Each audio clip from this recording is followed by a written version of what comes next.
سید فاروق اعظم مظہر جاو جلال، جن کی ہیبت سے ہے اب تک کفر و باطل پر ملال، غیرت دین پیمبر باعث اوج کمال، عدل کی میزان ہے فاروق اعظم کا نظام، ہم صحابہ کے سپاہی، ہم محمد کے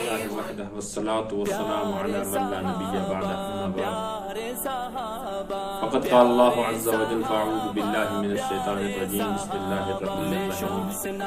والسابقون الأولون من المهاجرين والأنصار والذين اتبعوهم بإحسان رضي الله عنهم ورضوا عنه آمنت بالله صدق الله العظيم وصدق رسوله النبي الكريم ونحن على ذلك لمن الشاهدين والشاكرين الحمد لله رب العالمين. سبحانك لا علم لنا إلا ما علمتنا إنك أنت العليم الحكيم. رب اشرح لي صدري ويسر لي أمري واحلل عقدة من لساني يفقهوا قولي. رب زدني علما رب زدني علما رب زدني علما نافعا. محترم سامعین، بزرگوں، عزیز نوجوان دینی بھائیوں، السلام علیکم ورحمۃ اللہ. اللہ رب العزت نے اسلامی سال اور اسلامی کیلنڈر کا جو آغاز کیا ہے وہ محرم الحرام سے کیا.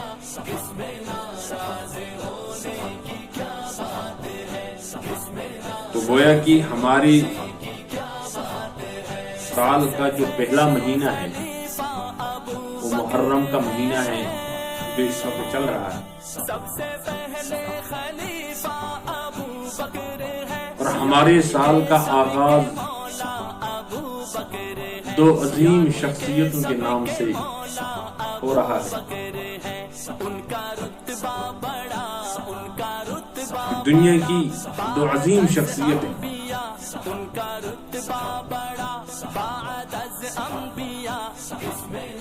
حضرت عمر رضی اللہ تعالی عنہ، حضرت حسین رضی اللہ تعالی عنہ، اسی محرم الحرام کے اندر اس دنیا سے، اس دار فانی سے رخصت ہو جائے.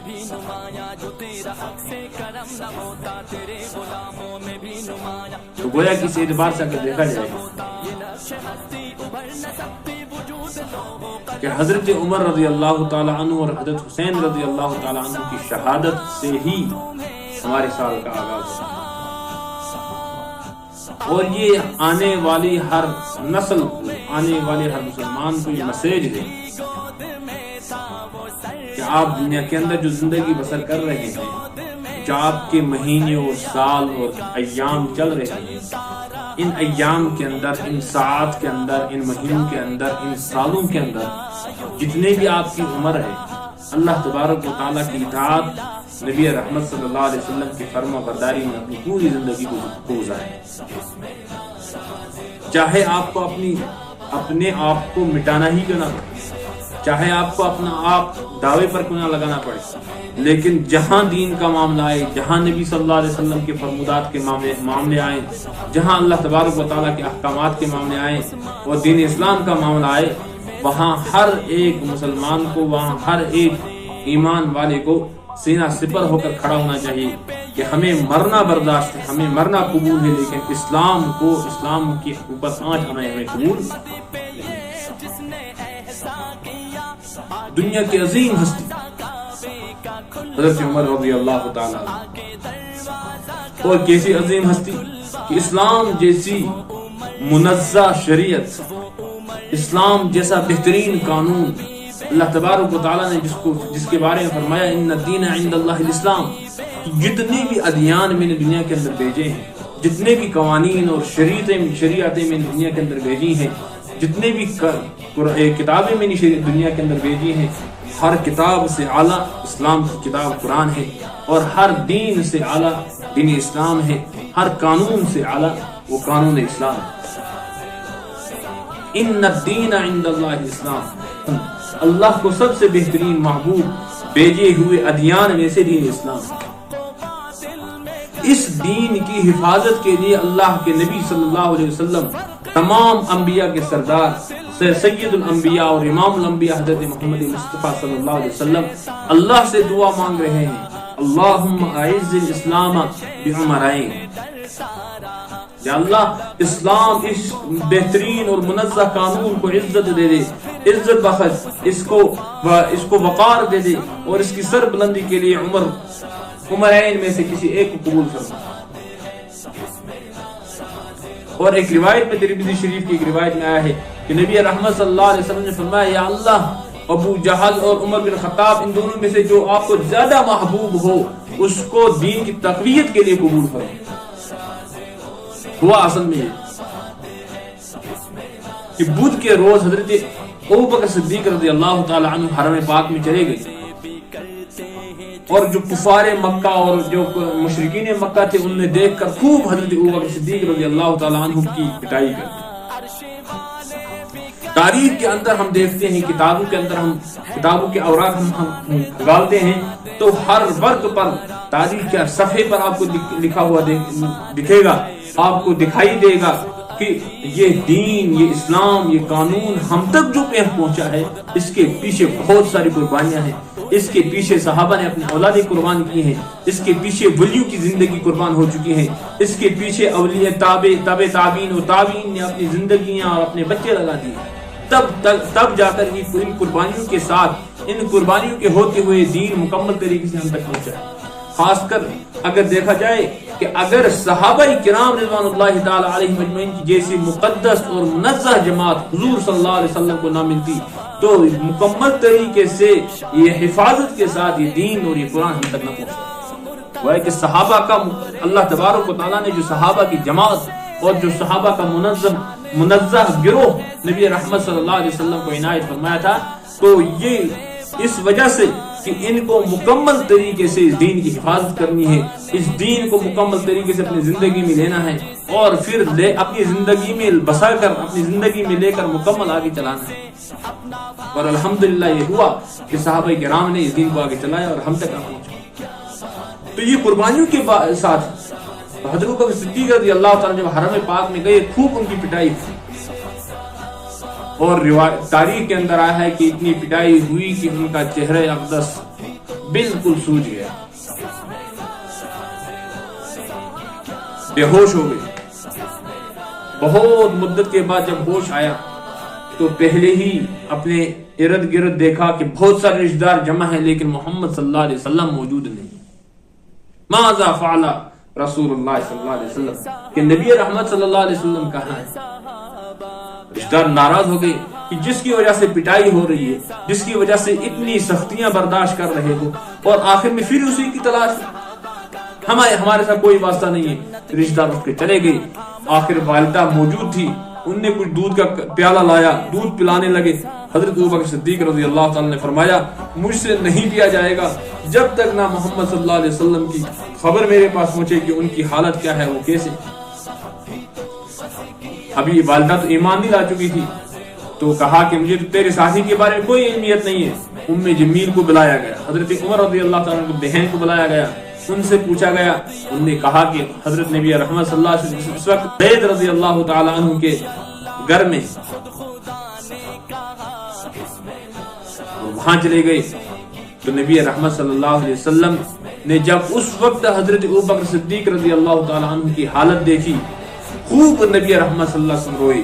اور اسی وقت حضرت ابوبکر صدیق نے بھی موقع غنیمت سمجھ کر اپنے والدہ کے لیے دعا کروائی، یا رسول اللہ صلی اللہ علیہ وسلم میری والدہ میرے ساتھ ہیں، ایمان میں داخل ابھی تک نہیں ہوئی ہیں، ان کے لیے دعا فرمائے، اللہ انہیں ایمان نصیب فرمائے۔ نبی رحمت صلی اللہ علیہ وسلم نے ہاتھ اٹھائے، اللہ نے والدہ کی دل کے اندر ایمان کا نور بھر دیا، انہوں نے بھی ایمان قبول کر لیا۔ تو اس وقت جب نبی رحمت صلی اللہ علیہ وسلم نے ابوبکر صدیق کی حالت دیکھی، زار و قطار رونے لگے، ہاتھ اٹھائے اللہ کے دربار میں، اللہ۔ نبی حضرت ابراہیم علیہ السلام نے خانہ کعبہ کی تعمیر کے وقت دعا مانگی تھی، ربنا وقاسم رسولہ، آپ نے ان کی دعا قبول فرما کر مجھے بھیجا، میں آج دعا مانگ رہا ہوں، اللہم اعز الاسلام بعمرین، یا اللہ اس اسلام کو اگر عزت بخشنا ہے، اس اسلام کی تقویت کے لیے، اس منظم اور منزہ قانون کی تقویت کے لیے ان میں سے آپ کو محبوب ہو ان کو قبول فرما۔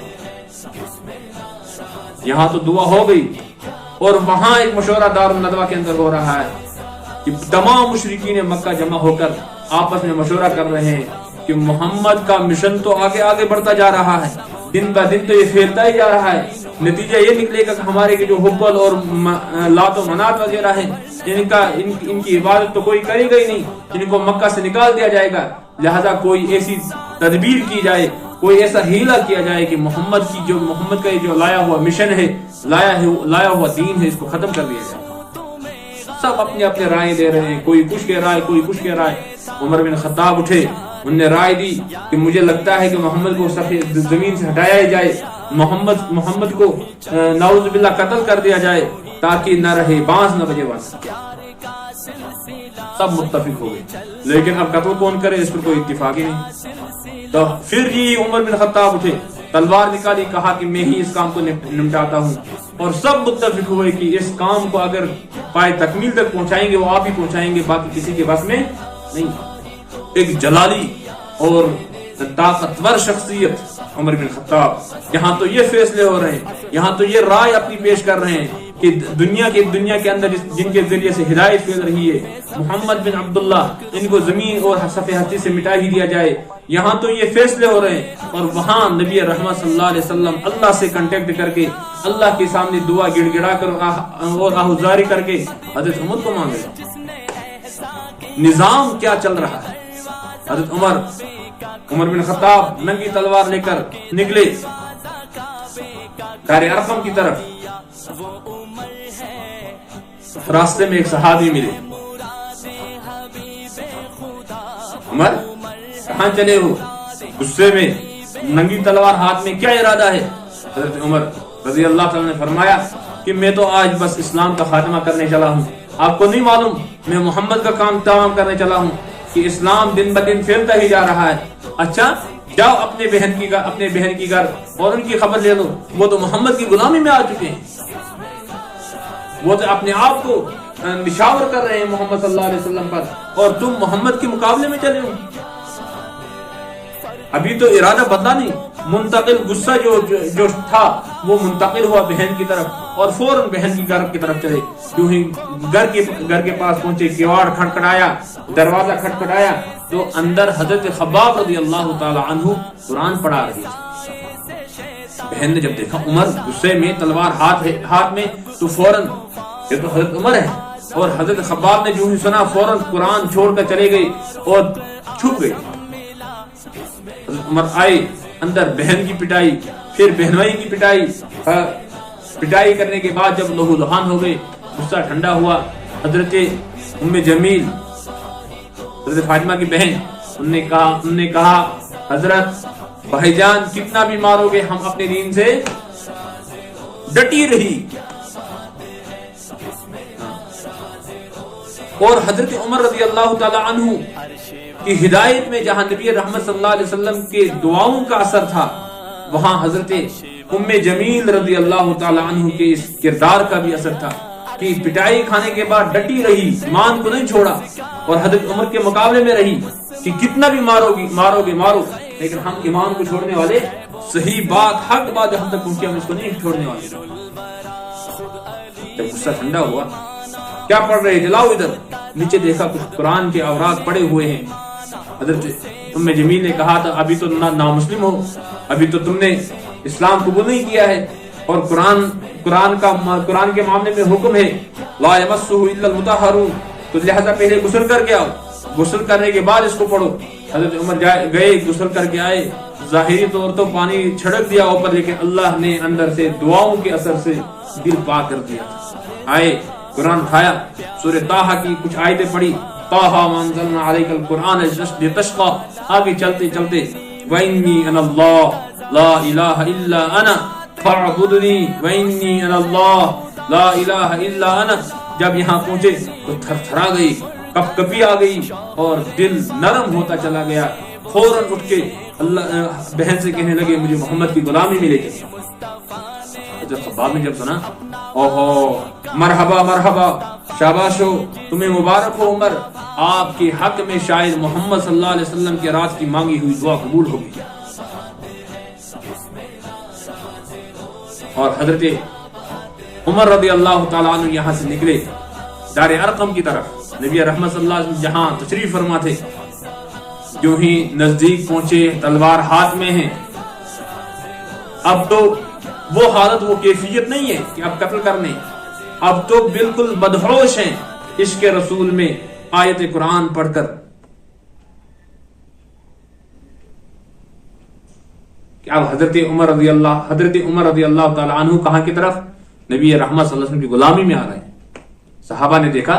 یا رسول اللہ صلی اللہ علیہ وسلم، یہ تو عمر غصے میں، یہ تو تلوار لے کر آ رہے ہیں۔ حضرت حمزہ رضی اللہ تعالیٰ عنہ موجود تھے، ایمان لائے ہوئے تھے، فرمایا آنے تو کوئی نہیں، اگر صحیح اور ارادے سے آ رہے ہیں تو ویلکم، ان کو خوش آمدید، اور اگر ارادہ کوئی گڑبڑ ہوا، کوئی غلط ہوا تو ہم انہی کی تلوار سے ان کا کام تمام کر دیں گے۔ جب اندر آئے تو نبی رحمت صلی اللہ علیہ وسلم کھڑے ہوئے اور دامن پکڑ کر کہا، یا عمر، کیا اب وہ وقت نہیں آیا کہ ان تشہد اللہ الہ الا اللہ، کہ تو اللہ اور اللہ کے رسول کی گواہی دے؟ حضرت عمر رضی اللہ تعالیٰ بے ساختہ، یا رسول اللہ صلی اللہ علیہ وسلم، وہ وقت آ چکا ہے، میں اللہ اور اللہ کے رسول کی غلامی میں آ چکا ہوں، اور اشہد اللہ الہ الا اللہ وحدہ لا شریک لہ واشہد ان محمد عبدہ ورسولہ، یہ کلمہ پڑھنا ہی تھا کہ دار ارقم ناروں سے گونج اٹھا، اور حضرت جبرائیل آئے، یا رسول اللہ صلی اللہ علیہ وسلم، لگتا ہے بہت خوشی ہے، صحابہ بھی خوش ہیں، آپ بھی خوش ہیں، یا رسول اللہ عمر کے اسلام لانے سے آپ خوش ہیں؟ ہاں کیوں نہیں، پورے صحابہ خوشی سے جھوم رہے ہیں۔ یا رسول اللہ صلی اللہ علیہ وسلم، یہ خوشی صرف آپ میں نہیں ہے، آسمانوں کے اندر جتنے فرشتے ہیں، عرش عظیم کے فرشتے اس وقت خوشی سے جھوم رہے ہیں کہ حضرت عمر جیسی مقدس ہستی، حضرت عمر جیسے مقدس سپر پاور انسان اسلام کے اندر داخل ہوا ہے، اور اسلام کے اندر داخل ہونا تھا کہ اسلام کی فتوحات شروع ہو گئی۔ اب تک یا رسول اللہ صلی اللہ علیہ وسلم، اگر آپ دین برحق پر ہیں، اگر آپ صحیح دین لائے ہوئے ہیں، تو پھر کھلے عام خانے کعبہ میں نماز کیوں نہیں پڑھتے؟ کھلے عام اس کی دعوت کیوں نہیں دی جا رہی؟ یا رسول اللہ صلی اللہ علیہ وسلم، آج کے بعد چھپ کر کمرے میں نماز نہیں ہوگی، خانے کعبہ میں کے اندر نماز ہوگی۔ آج کے بعد دعوت چھپ کر نہیں ہوگی، کھلے عام دعوت لوگوں کے سامنے پیش کی جائے گی، اور تلوار ہاتھ میں لیے ہوئے پورے مکہ کے اندر گھومے کہ آج کے بعد مسلمان خانے کعبہ کے اندر نماز پڑھیں گے، جس کو اپنی بیوی بیوہ کرنی ہو، بچے یتیم کرنے ہوں، آؤ عمر بن خطاب سے مقابلہ کرو۔ اللہ تبارک و تعالیٰ نے فتوحات کا سلسلہ شروع کر دیا۔ ہائے ہائے، وہ عمر رضی اللہ تعالیٰ عنہ، دنیا کے اندر ایسی کوئی ہستی نہیں آئی ہے کہ اتنی عظمتوں والی، نبی رحمت صلی اللہ علیہ وسلم نے جس کے بارے میں فرمایا، لو کان بعدی نبی لکان عمر، میرے پاس کوئی نبی نہیں آئے گا، اگر بالفرض کوئی نبی ہوتا تو عمر ہی اس قابل تھا کہ وہ نبی بن کر آ جاتا۔ حضرت عمر رضی اللہ تعالیٰ عنہ کی وہ مناقب، لیکن جس وقت اللہ تبارک و تعالیٰ نے اس اسلام کے صدقے وہ عزت دی، وہ رفعت دی، خلیفہ کے جب مقرر ہوئے، جب بادشاہ بنے، تو پھر بادشاہ کیسی کی؟ عدل و انصاف کیا تھا کہ ایک بادشاہ ہے، اور وہ کوئی غریب قسم کا بادشاہ نہیں، کوئی کمزور قسم کا بادشاہ نہیں، بلکہ طاقتور اتنا کہ دنیا کی سپر پاور ملک، سپر پاور جو طاقتیں تھی، سب کے سب حضرت عمر رضی اللہ تعالی عنہ کی قدموں میں آ کر گری۔ سب پوری دولت حضرت عمر رضی اللہ تعالی عنہ نے لا کر مدینے کے خزانوں میں جمع کر دی۔ قیصر و کسرا جیسے سپر پاور ملک، روم، ایران اور عراق، سب کو فتح کر کے حضرت عمر رضی اللہ تعالی عنہ نے کس کے؟ مدینے کے تابع کر دیا۔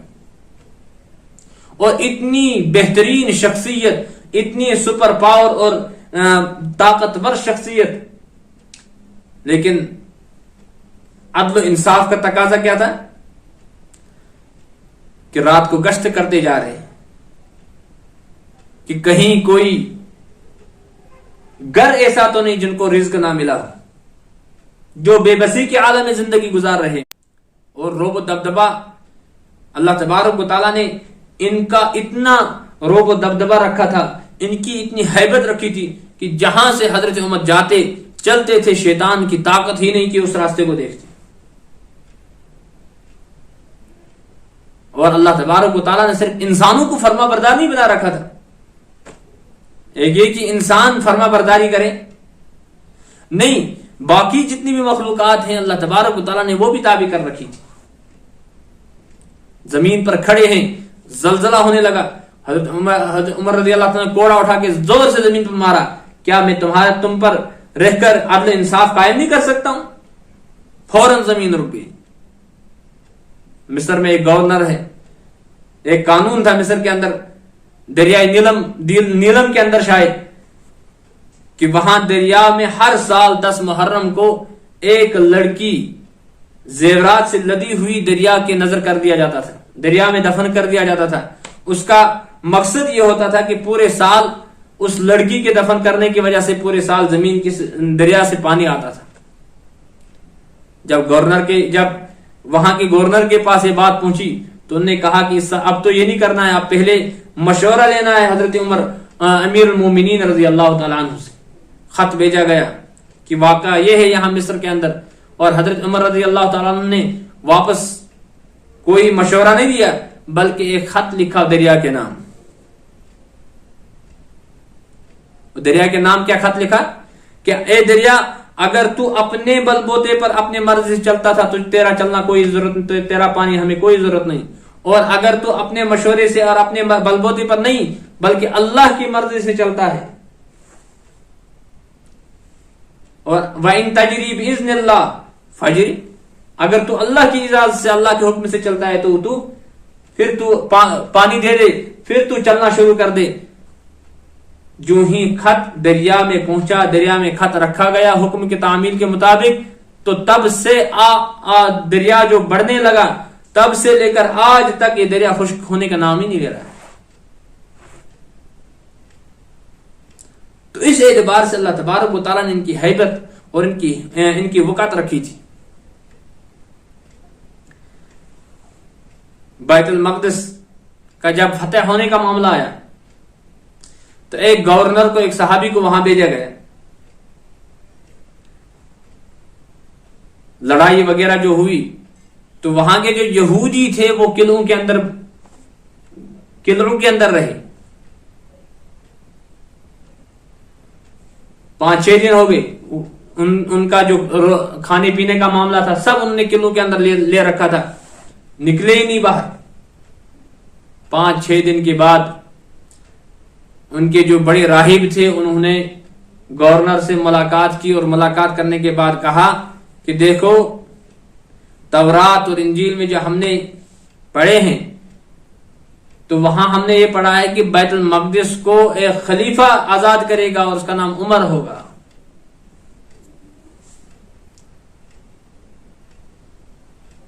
تو یہ گورنر فوراً اٹھا، فزت برب کعبہ، ہمارے گورنر کا، ہمارے امیر المومنین کا نام تو عمر ہے، لہذا ہم ہی اس کو فتح کریں گے. تو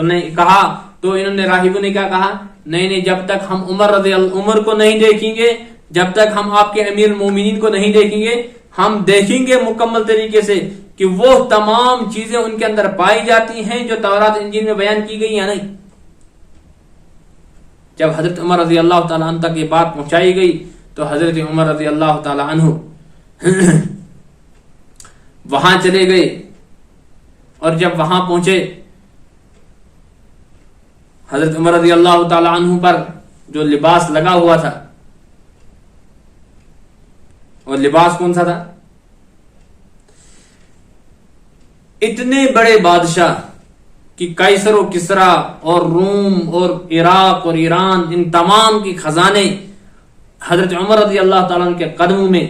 اتنے بڑے بادشاہ اور اتنے سپر پاور شخصیت، طاقتور شخصیت، لیکن اپنے کپڑے کے اندر 14 پیوند لگے ہوئے ہیں. اور جو ہی وہاں بیت المقدس کے پاس پہنچے، راہبوں نے اس کو دیکھا، فوراً کھڑے ہو گئے اور کتاب ہاتھ میں لیے ہوئے کہا، واللہ یہی آخری نبی صلی اللہ علیہ وسلم کا خلیفہ ہے، ہم اس کو لڑائی کے بغیر ہی تمہیں حوالہ کر دیتے ہیں. چابیاں اٹھا کر حضرت عمر کے حوالے کر دی کہ بیت المقدس آج تمہارا ہے، کہ ہم نے جو نشانیاں آپ نے پائی ہیں وہ تمام نشانیاں ہم نے قرآن اس میں تورات اور انجیل میں پڑھی ہیں.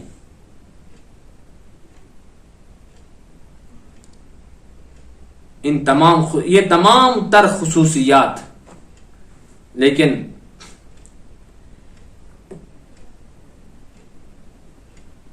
دشمنی نے ان کو بھی چین سے رہنے نہیں دیا. دشمنوں نے ان کو بھی چین سے نہیں رہنے دیا کہ حضرت عمر رضی اللہ تعالی عنہ انہوں نے معمولی کسی سلطنت کو ختم نہیں کیا، بلکہ ان سلطنتوں کو اسلام کے تابع کیا، مدینے کے تابع کیا، جن کا راج 300 400 بلکہ 2000 سال سے چلا آ رہا تھا. تو یقیناً ان کو بغض اور ان کو حسد ہوا ہی ہوگا. تو اس اعتبار سے ایک غلام شخص اس کے لیے تیار کیا گیا کہ حضرت عمر رضی اللہ تعالی عنہ کو کس طرح شہید کر دیا جائے. 27 یا 28 ذی الحجہ کو حضرت عمر رضی اللہ تعالی عنہ کو تیر لگایا گیا، تلوار ماری گئی فجر کی نماز میں مسجد کے اندر. اور تلوار جو ماری گئی، طبیب لائے گئے، طبیبوں نے بتایا کہ اب بچنا ناممکن ہے. بہرحال حضرت عمر رضی اللہ تعالی عنہ کو بھی یقین ہوا کہ اب آخری ایام ہیں. 6 افراد کی لسٹ حضرت عمر رضی اللہ تعالی عنہ دے دی کہ ان میں سے کسی ایک کو بھی خلیفہ بنا سکتے ہیں. صحابہ پر منحصر کر دیا کہ خود مشورہ کر کے ان 6 میں سے کسی ایک کو بھی خلیفہ بنا سکتے ہیں، اپنا امیر تجویز کر سکتے ہیں، جن میں نہ اپنا بیٹا حضرت عبداللہ بن عمر تھا اور نہ اپنا بہن بھائی حضرت سعید بن زبیر رضی اللہ تعالیٰ عنہ، کوئی نہیں تھا. حالانکہ بیٹے کے بارے میں رائے بھی دی گئی تو حضرت عمر رضی اللہ تعالیٰ کا کیا جواب تھا واپس کہ جن کو اپنی بیوی، جن کو طلاق دینے کا ڈنگ نہیں، وہ حکومت کیا چلائیں گے. تو حضرت عمر رضی اللہ تعالیٰ عنہ نے جب آخری ایام آئی، جب شہادت کا موقع جب نصیب ہوا، جس وقت ان کو تیر لگایا گیا، 27 ذی الحجہ کو تیر لگایا گیا اور 28 کی ان کی وفات ہوئی. اس میں اختلاف ہی ہے، لیکن شاہ اسماعیل محدث دہلوی رحمۃ اللہ علیہ نے تحفہ اثنا عشریہ میں لکھا ہے کہ 28 کو وفات ہوئی اور پھر 1 محرم الحرام کو ان کی تدفین ہوئی.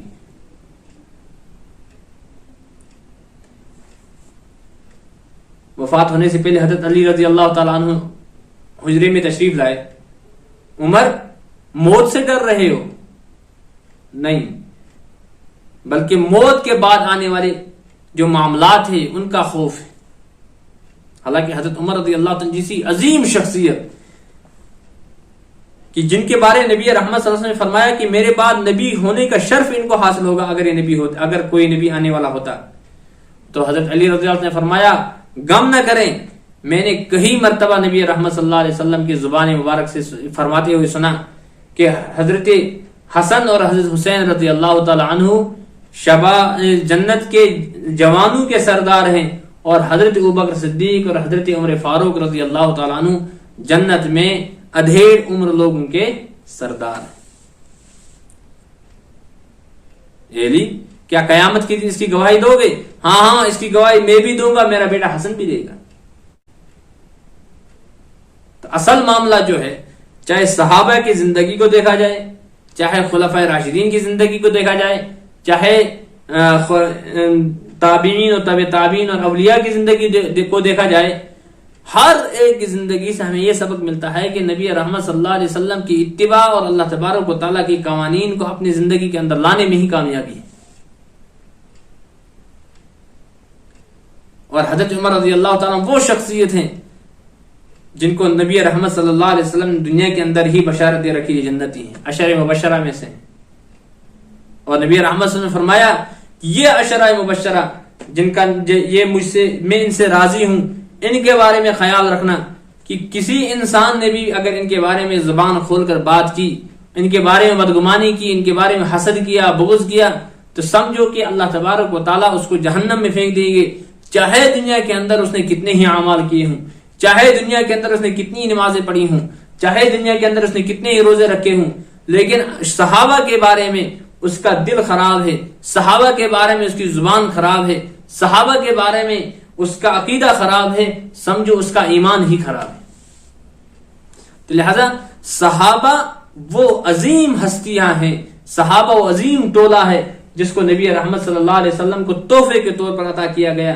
ان پر اعتماد رکھنا یہ قرآن پر اعتماد رکھنے کی مترادف ہے کہ اگر ہم نے قرآن ان پر اعتماد نہیں رکھا، سمجھو کہ قرآن نعوذ باللہ ہم تک صحیح معنوں میں نہیں پہنچا ہے۔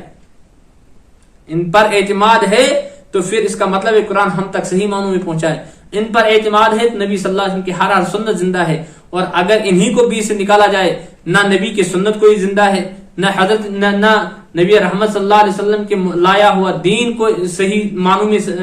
زندہ ہے، اور نہ نبی رحمت صلی اللہ علیہ وسلم پر نازل کی ہوئی کتاب قرآن مقدس صحیح معنوں میں ابھی موجود ہے۔ لہذا یقیناً اللہ تبارک و تعالیٰ کے احکامات کے مطابق صحابہ پر ایمان، صحابہ پر عقیدہ رکھنا کہ یہ اللہ کے نبی رحمت صلی اللہ علیہ وسلم کے سچے اور بخشے بخشائے جماعت ہیں، ان کے بارے میں کوئی بدعقیدہ نہیں، ان کے بارے میں کوئی